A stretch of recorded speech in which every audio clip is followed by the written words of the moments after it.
You were so fat. I'm worried about the baby. Kathy, I didn't gain that much weight. Take a good look in the mirror. You're so fat and ugly. I can't believe you were going to be a mother. I feel so sorry for the baby.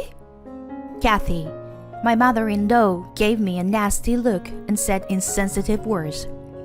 I'm finally pregnant with the child of the love of my life. I had finally gotten through a difficult pregnancy. Kathy's insensitive words were exhausting me both physically and mentally. I want to think about my child first, but I can't afford to do so. I can't take this kind of life anymore. Do I have to endure my mother-in-law's words for the rest of my life? Just when I was about to give up, a single phone call would change my destiny. My name is Allison. I am 32 years old. It is no exaggeration to say that I am at the peak of my happiness. So much so that I was surrounded by happiness. The reason being the new life I was carrying in my belly. I was expecting a baby with the love of my life, my husband Oliver. Oliver and I had been married for almost 5 years.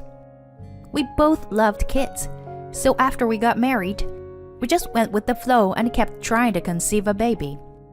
But after a year or two, there was no sign of pregnancy.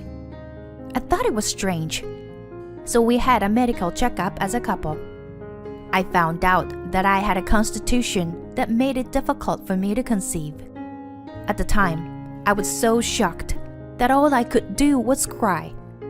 I immediately started fertility treatment, but even after a year, there were no results. In addition, regular phone calls from Kathy kept coming.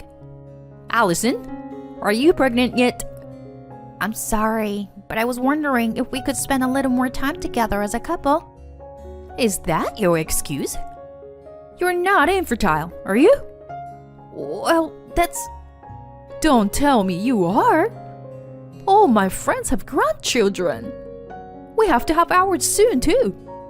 Otherwise, I feel like an idiot for allowing my son to marry a normal girl like you. Sorry, I'll do my best. Don't make me say it every time. What a foolish wife you are. Kathy's words pricked at my chest and steadily drained the life out of me. My body was getting thinner and thinner, and I couldn't even eat. I didn't want to worry Oliver unnecessarily, so I can't even talk to him about Kathy. I couldn't really relax even when I spent time with him. I took it out on him even though it wasn't anyone's fault. I hated myself every day, but Oliver never once blamed me. He always gently took my hand and said in a soft voice, Allison, it's gonna be okay. Don't be so hard on yourself. What's okay? People ask me all the time if we are having a baby soon. There's no way you can understand how I feel. I'm sorry, I don't. But I do want to have kids too. We can't do that. That's why we're doing this. If this is how it's gonna be, we should just get a divorce. When I was about to say that, Oliver shouted no. He hugged me tightly and continued slowly in a voice that sounded like he was about to cry. It's true that I want to have children, but I married you because I love you, not because I want kids. Don't forget that. What's the point of you being with me if we can't have kids? It doesn't matter.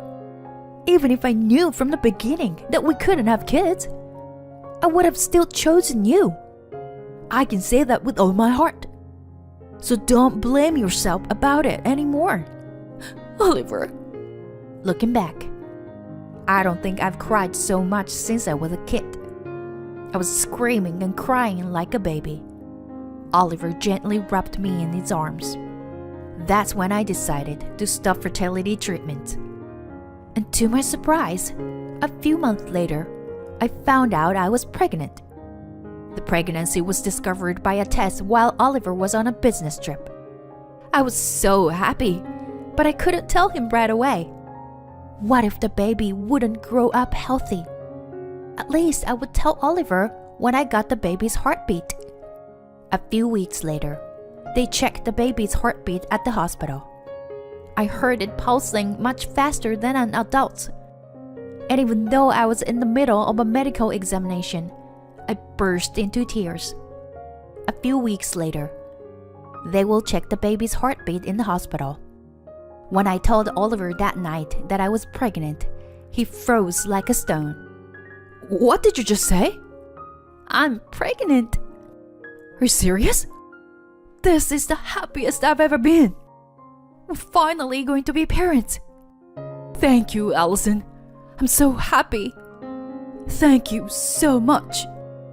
Oliver hugged me tightly and tenderly. We hadn't laughed and cried together since the day Oliver proposed to me. It's been about 6 months since then, and my belly has grown a lot. Then one day, Oliver came home from work and murmured a quieter voice than usual. I'm home. I asked him what was wrong. He held his head in his hands and slowly opened his mouth. I was suddenly asked to go on a business trip next week. A business trip? Then it's nothing out of the ordinary. I'll be fine. It's a month. A month? Actually, another employee was supposed to go, but he's in the hospital. He and I are the only ones who know about the client. I see. So there's no one to replace you. My husband nodded his head in response to my question. My due date is the month after next. That's probably why he's anxious about the month-long business trip. My husband is usually a little overprotective. He must feel uncomfortable leaving me home alone during the last month of pregnancy.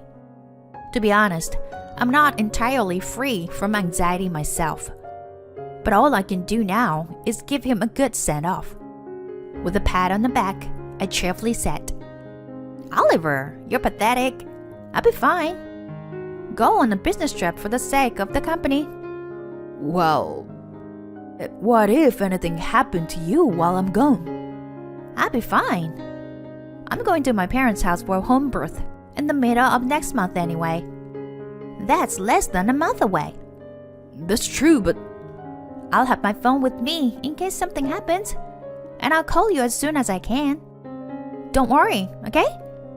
I try my best to convince him, but his expression doesn't clear. I could feel how worried he was about me. I can't keep relying on him. For the sake of our unborn child, now is the time for both of us to hang in there. It's okay, Oliver. And if things get really bad, I'll call an ambulance. But we'll hang in there together, okay? We're about to meet our baby. Don't dwell on it so much. You're right. I'll go on a business trip. Yeah. And so, Oliver left the next week for a month-long business trip. I'd be lying if I said I didn't miss him, but I can't say that. I have to do my best for a while starting today. Just as I started cleaning the house with such enthusiasm, the doorbell rang. Watching my step, I slowly made my way to the front door. I opened the door thinking, what if it's a heavy package? There stood my mother-in-law. Oh, Kathy? You're late. Sorry, I was just cleaning up a bit. Just let me in. What? Kathy?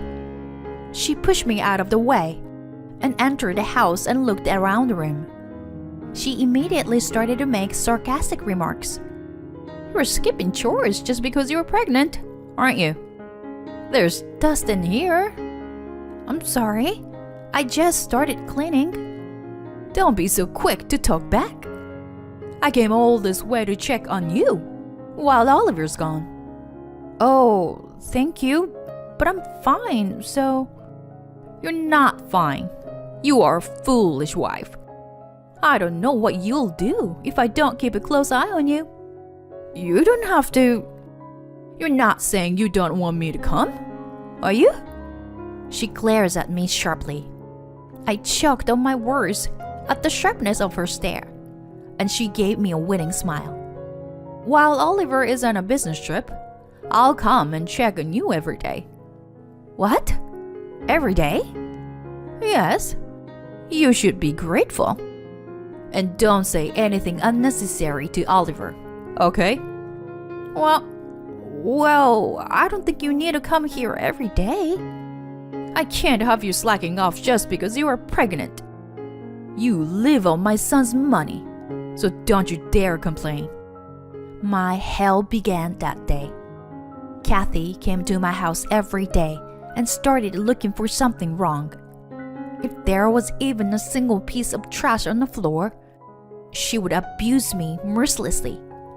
Just because you have a belly doesn't mean you can skip cleaning the floor.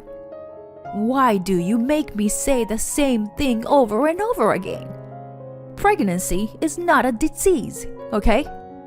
As a housewife, you are supposed to take care of the house perfectly. No matter what I do or say, she complains. I do my chores as I'm told, and she always complains. By the end of the week, she even started to criticize my appearance. I'm worried about the baby being born from someone so fat. I didn't gain that much weight. Look at yourself in the mirror. You're so fat and ugly. I feel sorry for the baby. That such a person is the mother. I was so shocked by this comment that I cried right in front of her. But she never apologized and acted as if it was my fault.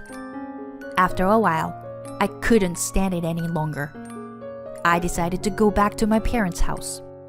When I called Oliver to tell him about it, he asked me anxiously, "You're going to your parents' house earlier than planned? Did you and Mom have a fight?" "No, it's nothing like that." Mom was all set to go check on you. Was she being annoying? Maybe you were tired from all the attention. "No, I'm fine. It's just that lately, I've been having a lot of stomach cramps. I thought I would take it easy and go home to my parents." I see. Okay. Then, call me right away if you need anything. I've told the company that you were pregnant. Okay, I understand. Thus, I succeeded in getting away from Kathy. Only a few days after returning to my parents' house, I went into labor much earlier than expected, probably because the tension in my body had been eased. I called Oliver, and my mother drove me to the hospital. It was hard to believe that this was my first delivery. A few hours later, a beautiful baby girl was born. About an hour after the birth, Oliver arrived at the hospital. When he saw our daughter, he was crying and smiling. She's so cute. Thank you for all your hard work, Allison. No, it's her who did the hard work. Even the labor pains that hurt so much blew away when I saw her face. Mothers are strong, aren't they? Oh yeah, I have to call my mom too. I will. She told me to call her when the baby was born. I picked up the phone that was under my pillow and called her. I was feeling a bit overwhelmed, but having Oliver next to me helped a lot. I put the speaker on just in case and waited for her to answer. A few seconds later, I heard a blunt voice say, "Yes?" "Hi, Kathy. I'm just calling you to let you know that the baby is born." "Oh yeah. It's a boy, isn't it?" "What?" "So it's a boy, right? He's gonna be the heir. So it doesn't make sense if it's a girl." "No." "You're not telling me that you gave birth to a girl, are you?" Surprised by his mother's behavior, Oliver froze with his mouth hanging open. I was convinced that now was the time to take revenge. If I let him hear what Kathy said directly in front of him, it would be solid evidence of Kathy's bullying. "I'm sorry, Oliver, but I have no choice but to do this now." I dared to tell her clearly, as if to bring out her true nature. "She's a girl. with eyes much like Oliver's. She's a pretty girl. Beg your pardon? I said I don't want a girl. Don't say that. Because it doesn't matter what gender the baby is. You've got to be kidding me. What's the point of allowing you to marry Oliver? You are infertile and gave birth to a girl. What a useless woman. Please, don't talk like that. Then she yelled at me. That's enough. A fool like you should stay at your parents' house. What? There are plenty of wives to choose from Oliver. I'll find a more obedient and lovely woman for him. I see. But rest assured, I will not be seeing you again. Huh? What are you saying? As if to interrupt her words, Oliver finally spoke up. I knew that Oliver's patience was about to reach its end. When Kathy heard Oliver's voice, she uttered an inarticulate sound. I could sense that she was clearly upset. Oliver? Aren't you on a business trip? It's only natural that I would come to the hospital to see my baby. Right? But more importantly, what was that? Well, you told me you were worried about Allison. And yet, here you are. You've been bullying Allison. No, Oliver. It's a misunderstanding. A misunderstanding? You've got to be kidding me. What you've been doing is bullying. I've never seen him so angry. And even I'm terrified of him. Kathy started pleading with him to somehow get him to forgive her. Oliver, please, will you listen to me? I was really worried about Allison and... That's enough. I didn't think you were such a horrible person. No, I'm not. I visited Allison every day to check on her. I know you were just trying to bully her. I was a fool to believe you. I despise you with all my heart. I doubt we'll ever see each other again. But I wish you the best of luck. Wait, Oliver! Please! Her voice trailed off as she continued to call his name. Hanging up unilaterally, Oliver sighed loudly and bowed his head to me. Allison, I'm so sorry. I didn't know this was happening. It's Mom's fault that you had to go to your parents' house earlier than planned. I'm sorry I didn't tell you the truth.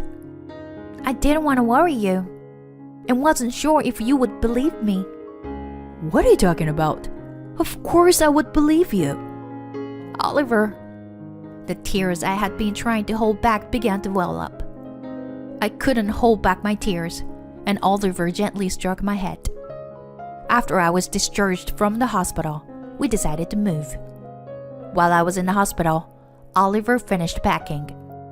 Of course, we didn't tell Kathy where we were going to live. When Oliver told his father about the incident, he was furious. His father told Kathy that he was divorcing her and kicking her out of the house. Since then, I haven't been in touch with Kathy.